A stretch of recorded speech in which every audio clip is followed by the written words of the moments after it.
Welcome to the Touch MBA Admissions Podcast. Do you need help figuring out which schools to apply to or how to get into the world's top MBA programs? Hey, you're not alone.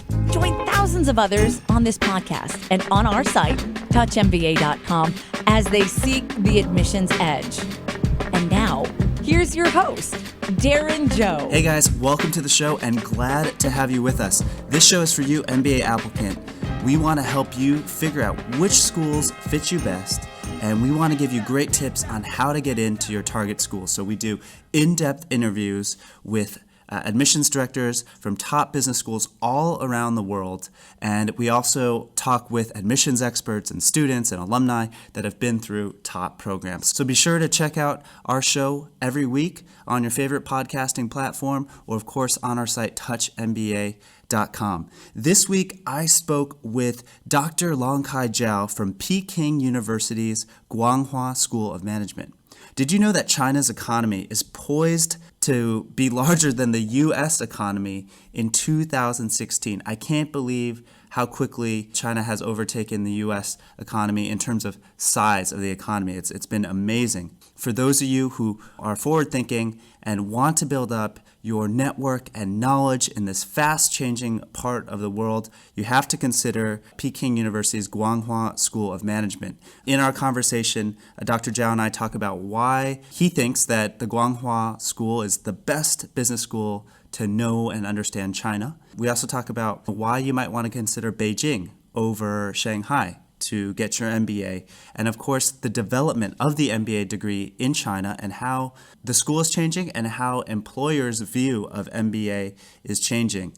Peking University is the oldest and one of the most prestigious universities in China. It's very difficult to get into the program as an undergrad and increasingly the business school. So I think you'll find our conversation useful and interesting. And as always, if you need help figuring out which schools fit you best, if you want to get some feedback on your profile, go head over to touchmba.com and we'd be glad to help you out for free. All you need to do is submit your CV or tell us a bit more about your background and we'd be glad to help you out. That's what we do at Touch MBA, help you find your best fit business schools.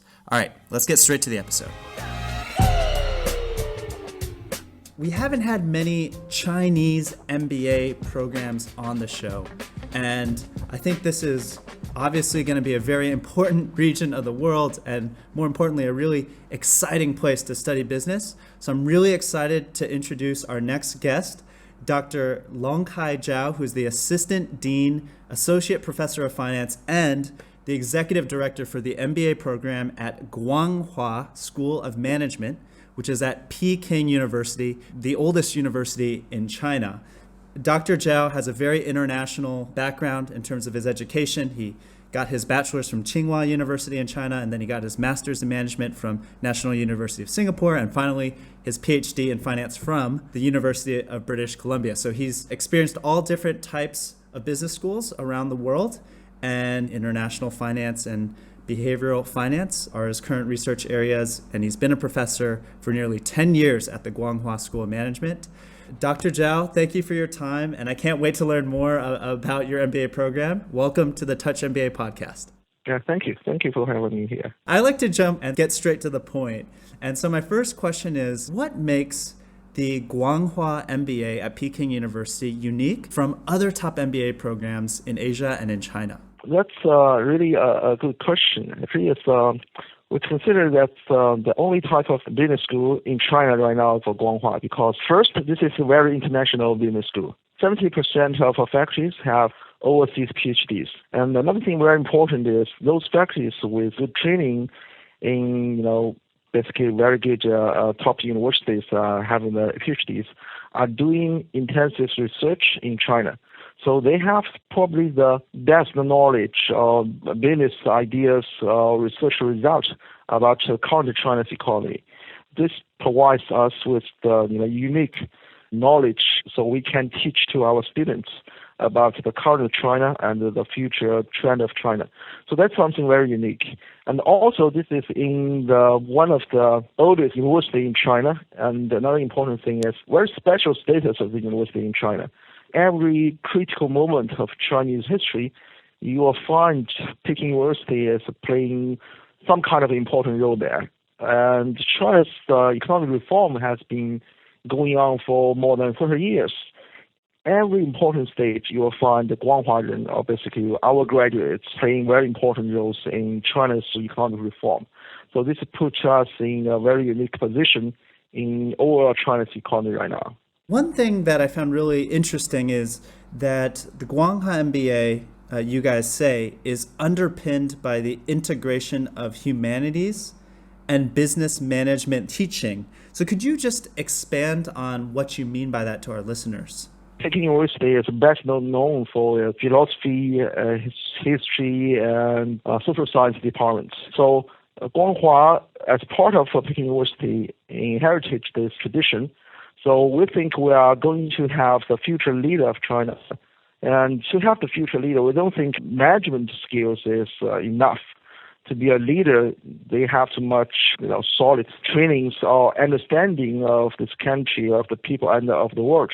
So to continue the tradition and to build something new from this tradition, so in our curriculum, we'll emphasize a lot in the humanitarian courses.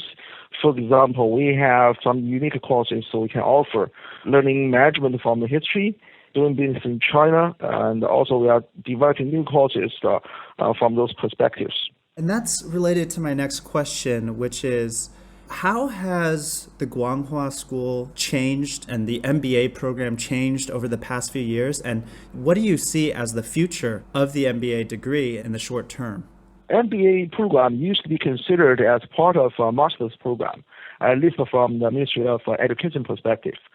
But we know management education is very special. It's unlike traditional master's degree. It's emphasized a lot on your background, if you have working experience before, or it's a very professional degree.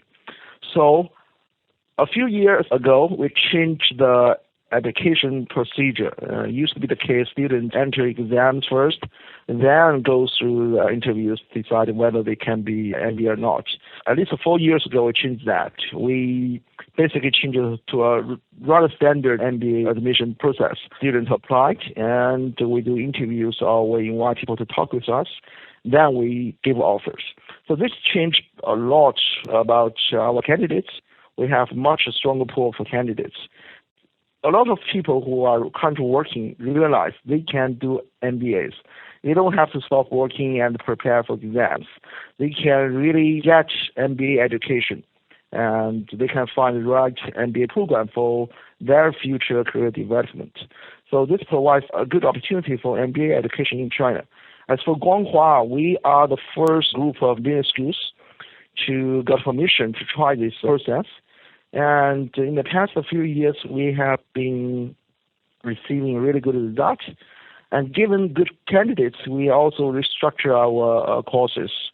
And we have more professors already with industry backgrounds. And we have a lot of double degree programs, so send our students to international business schools for long-term or short-term study programs. And we also have a lot of exchange students. So we now becoming part of a global MBA education system.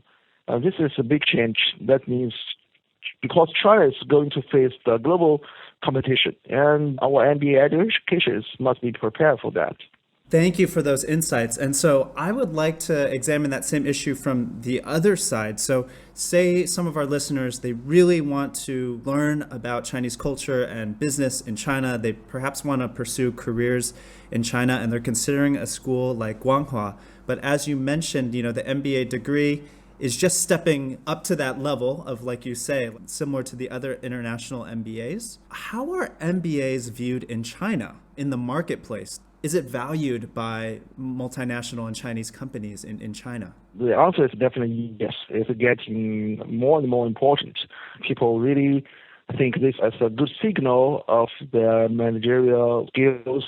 I can give you an example. Now the acceptance ratio is 10-1 for our program. So it's becoming very tough to get a spot. Each year we have 400 plus MBA students. So we have more than 4,000 applicants each year. If you look at career development or look at who want to do job fairs in our school, you find top corporations around the world. We have investment banks. We also have our local Chinese firms, some private firms. So all the firms, they try to get good MBA students. They think MBA students really contribute to their firms, contribute to their, they can do something. So China right now in the stage, not only China, I guess a lot of international firms, they are looking for Chinese MBAs. They know those MBAs, they have good training, and they are becoming the professional managers in the future. So overall, the society think MBA is really a valuable, very important degree for business education. How many students are in your international MBA class? For our MBA, we have three categories. One is part-time MBA, that's around 300. We have a full-time Chinese MBA program, that's around 50 to 70 students. We also have an international MBA program. Each year is also around 50 to 70 students.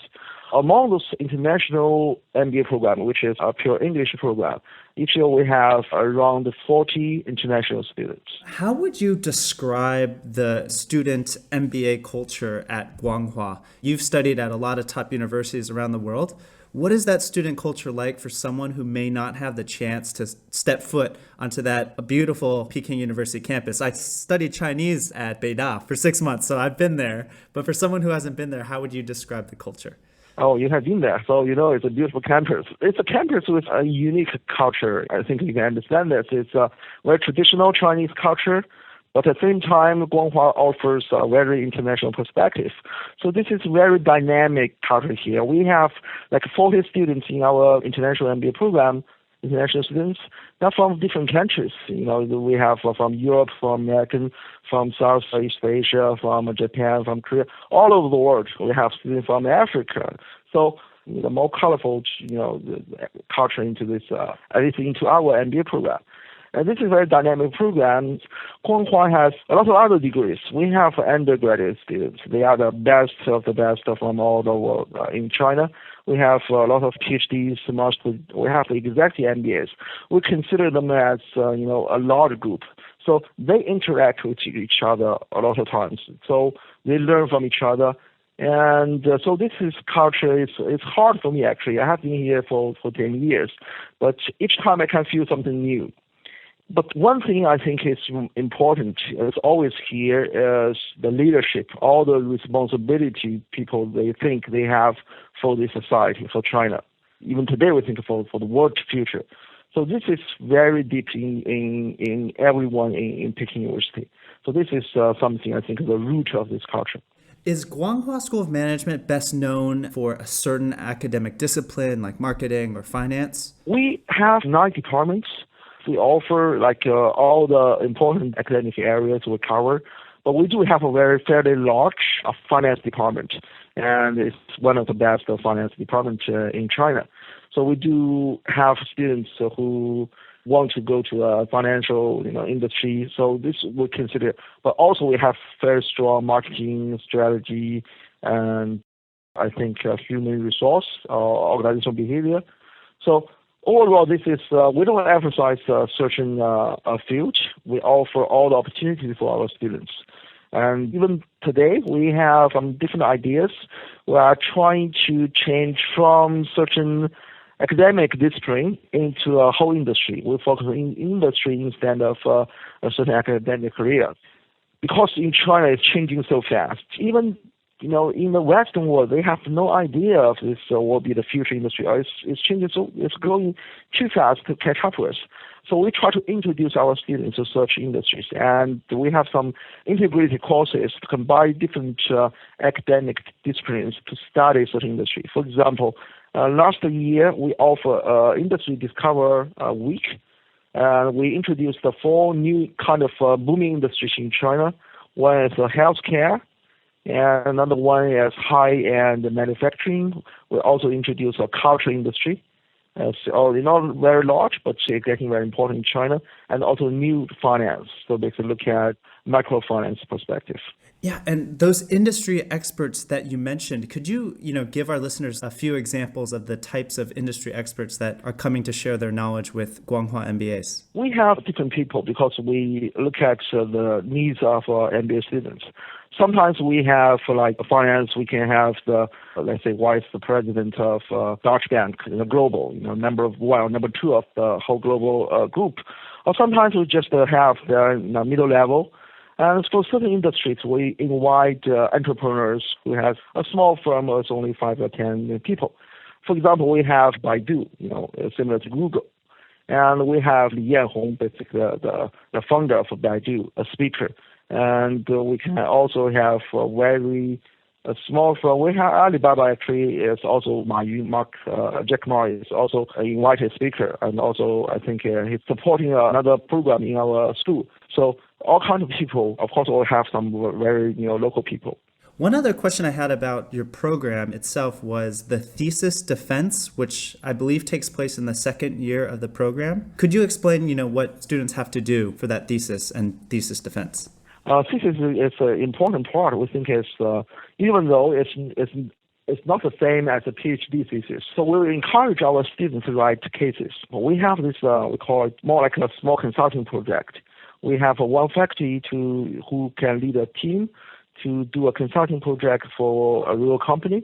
A student will spend 2 or 3 months there. It's a mandatory course, required course here. A student can write a case from one perspective, using the materials they collected from the company. So we encourage people to write real things, not academic research papers. You can think it's a big term paper, but we encourage our students to write their own idea and to put all things together to reflect as a conclusion of their MBA education. Why should MBA candidates get their MBA in Beijing? Of course, we hear a lot about Shanghai as a major city of commerce. So why an MBA in Beijing?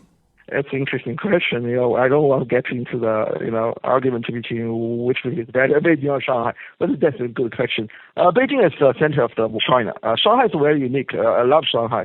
It's a very unique city. But Beijing offers more opportunities, especially if you really want to do some, for example, financial industry. The focus, even though Shanghai is new, but the most of money, even your PEs or VCs or large international foreign banks, they have their office in Beijing instead of Shanghai. And also, this city has this unique cultural perspective. Overall, people still consider this is a very Chinese city. And Shanghai, some people will think, more like a Western-style Chinese city. So Beijing, I think, has a lot of connections. And don't forget, right now, government is still playing a very important role in China's economy. And the capital is here. So that's another reason. But overall, if you spend 2 years to know China better, I think Beijing is a much better choice.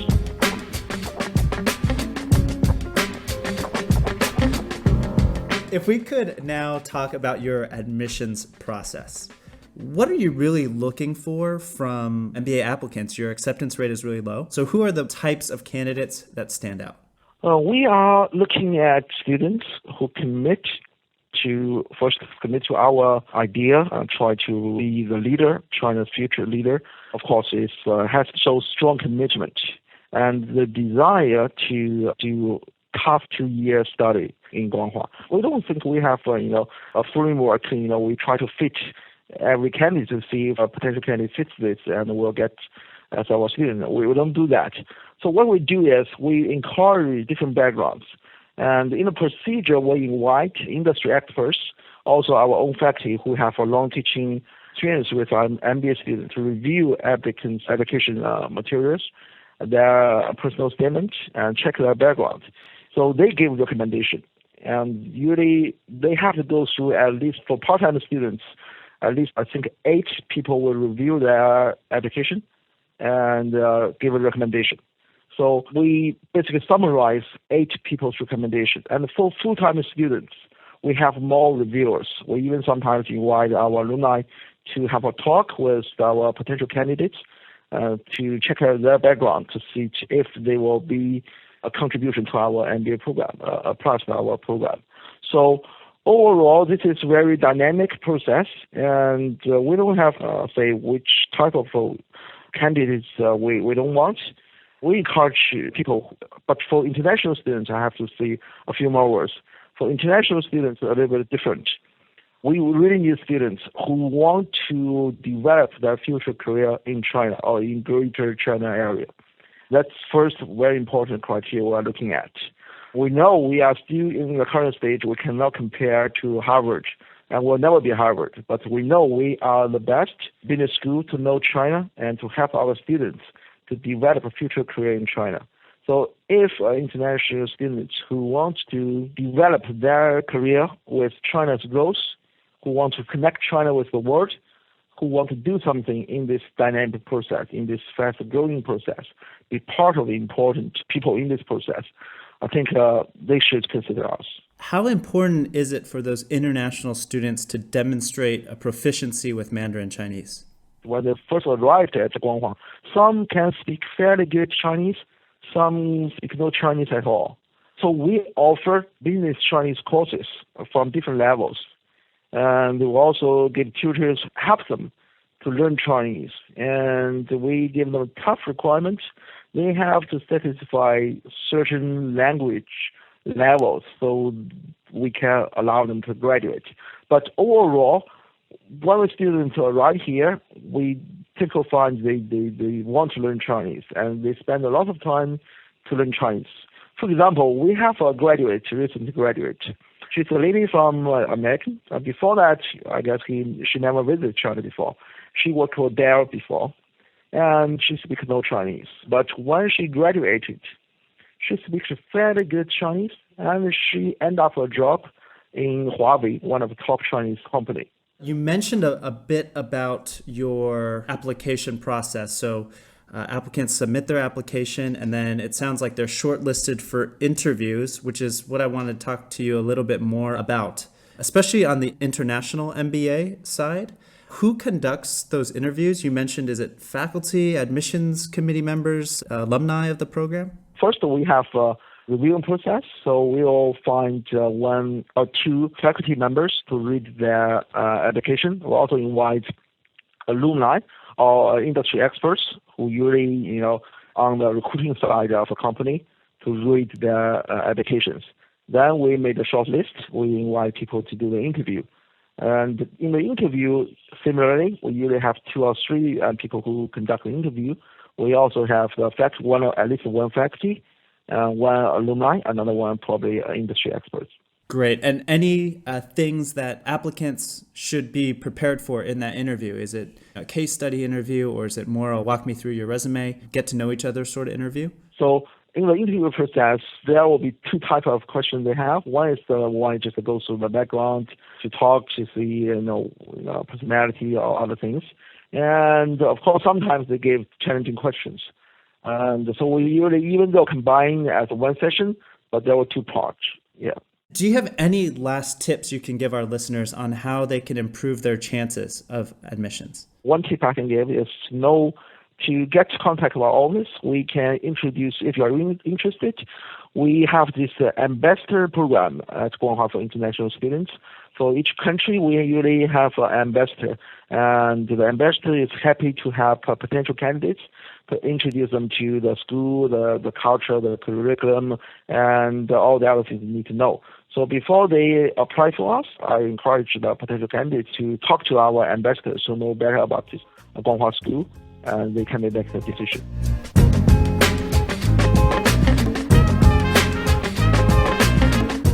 If we could now talk about financing and scholarships, could you let us know what percentage of your class gets scholarships and what your average scholarship amounts are? And then, of course, how can applicants improve their chances of winning funding from Guanghua? For international students, we offer at least three different types of scholarships. One is national level scholarships. It's given by the university or basically Ministry of Education. This kind of money covers tuition. And the school also offers a scholarship. We sometimes offer full scholarship, 50%, sometimes 1/3 of tuition as scholarships. And another type for scholarship we have is sponsored by company. For example, Bayer offers a scholarship for our students. Each year they have 3 full tuition scholarships to cover students, especially for double degree students. So there's different scholarships that students can apply. Of course, we usually give our strongest candidates the scholarship to attract them. For example, we look at their working experience. We look at their GMAT score. And of course, that's the whole package, sometimes also decided by the interview process. Got it. And would you encourage applicants to apply earlier to help their chances of winning funding or scholarships? Of course. We have a deadline for scholarship, and sometimes we have extremely strong candidates. We can make an exception, but we usually encourage our potential candidates to apply as early as possible, and we just give them the option. So I think it's always better if you already made your mind to have an MBA degree in China, apply earlier. Do you guys have rolling admissions or rounds? Yes, we have rolling admissions. So applicants can expect to hear back from you within 2 or 3 months, or? Yes, sometimes even shorter than that, especially when it's closer to, let's say, March, April, we'll be getting faster. Yeah. Fantastic. So Guanghua has rolling admissions from November to April, right, I believe, and then that scholarship funding deadline is in early February, for those of you listening. One more question on scholarships. I noticed you had need-based entrance scholarships as well. What is the process for that? Because I see your criteria is if applicants have financial need, or they're female, member of a minority group, or perhaps from an underdeveloped country. When they applied or they got shortlisted, they can apply for the scholarship. Typically, we will consider the situation, and the decision will be made very quick. So I guess that's just part of the scholarship we can offer.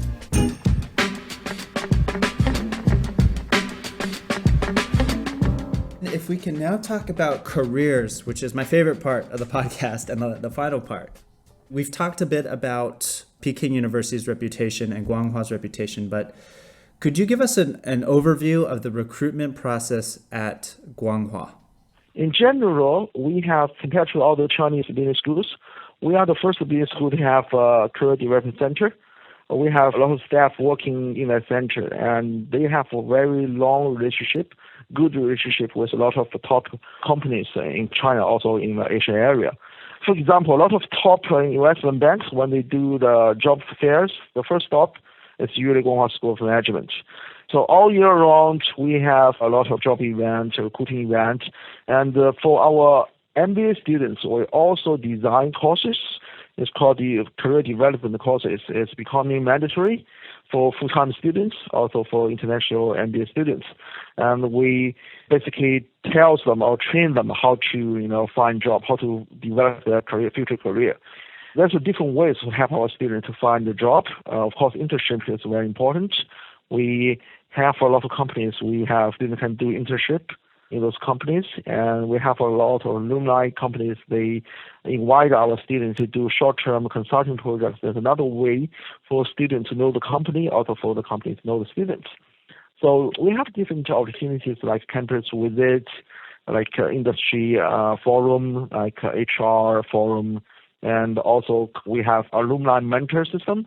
They usually invite their students to share their career development, to share their career and their industry. So there are so many different job activities or career development programs here. And this year we especially emphasize the international MBA students' career in China. So we have more staff to support international students. We hear so much about Guanxi in China, and I would love to get your thoughts on that, especially for your international students who maybe aren't from China and don't have those relationships already. Is that still critical, and what can international students do to best prepare themselves to land their target jobs in China? Guanxi is based on first reputation. Here, reputation is the very important thing. Of course, Guanxi is also a relationship. And for students, that's different levels of Guanxi. Our alumni network give very solid support for the Guanxi network. And they can find alumni to support them to give them advice, and sometimes recommend certain job positions. That's one important channel to get. Another Guanxi is their classmates, because we do have a large part-time students, and we have a lot of activities we can do together. For example, study trip or other company visit, and they also help our students find jobs. So there's another type of Guanxi. And we also have executive MBA in Guanghua, each year 400 students, where they have much higher senior level in their companies. They also recommend our students help them. And we also have forum or talks. Basically, each month we have talks with the executive MBAs. That's another way to know basically senior managers in Chinese companies, and that also helps them to find the future jobs. The thing is, there are so many resources in Guanghua, giving the reputation, giving the status. So for our students, usually the problem is not to find a job. For them, it's to find the right job, to find one really have a future development. But for international students, one thing they always find is very important is language. They don't have to speak perfect Chinese, but they have to be able to speak some Chinese. At least right now, it's still the case in China. That's one way to get to, even for working for international companies, it's still the case. They're looking for people who know different cultures. So we always encourage our students to use Mandarin, to learn Mandarin. And is it hard for them to land working visas in China? How does that process work? From my experience from the recent graduates, I find it relatively easier. As long as they have 2-year working experience before joining MBA program, it's always easier for them to get a working visa in China. That's no problem. Okay, and so they basically apply for that after they graduate? When they land a job, the company will help them to apply for a working visa. And the approval is fairly easy, very standard. They will usually check whether they worked before. But for MBA program, they usually work before they already have working experience before joining the MBA program. So it's fairly easy for them to get a working visa. My last question on careers is, I noticed from your last placement report that a lot of your graduates went into marketing, both industry and function-wise. And I was wondering if that was intentional, or was it just that year you had a lot of marketers? It varies yearly. Sometimes you find the most popular job is the finance industry. And for our international students, not always the case. Usually it's marketing or sometimes strategy, consulting. I guess it's because given their background, they already have training or knowledge in another culture. They can help international companies to develop a marketing channel or to, doing strategy in China. Or sometimes they have Chinese firms to go abroad. So that's their niche there. So that's why you'll find probably students are looking for jobs or end up jobs in the marketing department. You already talked about how our listeners can reach out to your students through your student ambassador program. So I'll be sure to link to that in the show notes of this podcast. But my last question is there anything else about the Guanghua MBA that you just wish more MBA candidates knew about? Another thing probably I forgot to mention is we have a lot of partner universities. We encourage our students, even international students, to give them opportunity to gain more experience. For example, we have right now at least 10 partnership universities. They have a double degree program. We have one with MIT, with ESAC, with top universities in a lot of countries. And we are going to have another one with ISADI in Spain. So we encourage our students to do, double degree programs. So that's another choice they can have. So they will equipped with Chinese knowledge, Chinese economy, and also have another degree in another country.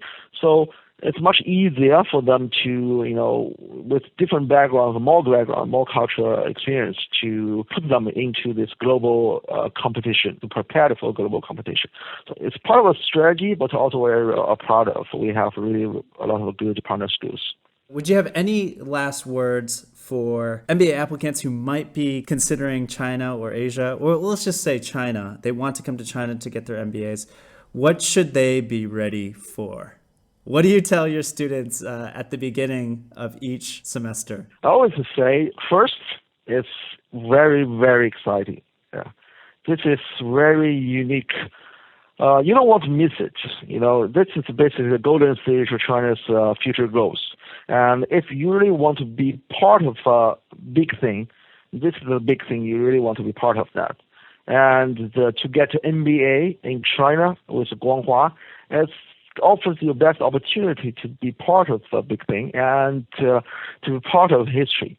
Of course, there's a lot of difficulties you have to overcome in the future. That's the challenging part.